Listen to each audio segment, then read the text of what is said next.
വീട്ടുകാരെ കാണിക്കാനായിട്ട് പോയപ്പോഴത്തേക്ക് ഞാൻ അവരെ കണ്ട് നല്ല ചിരിച്ച് ടാറ്റയൊക്കെ പറഞ്ഞിട്ടാണ് ഞാൻ പോയത്.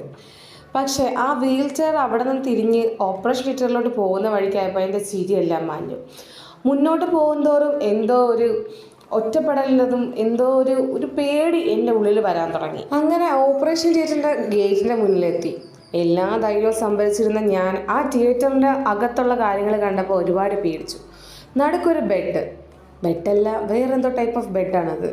പിന്നെ മാസ്ക് വെച്ച് തിയേറ്റർ ഡ്രസ്സൊക്കെ ചെയ്ത് കുറേ നഴ്സുമാർ. നമുക്ക് അവരുടെ മുഖം ഒന്നും അറിയത്തില്ല, 2 കണ്ണുകൾ മാത്രം കാണാൻ പറ്റും. കൂടെ ഉണ്ടായ സിസ്റ്റർ എൻ്റെ അടുത്ത് പറഞ്ഞു, ഇനി എണീറ്റ് നമുക്ക് ബെഡിലേക്ക് കിടക്കാമെന്ന്.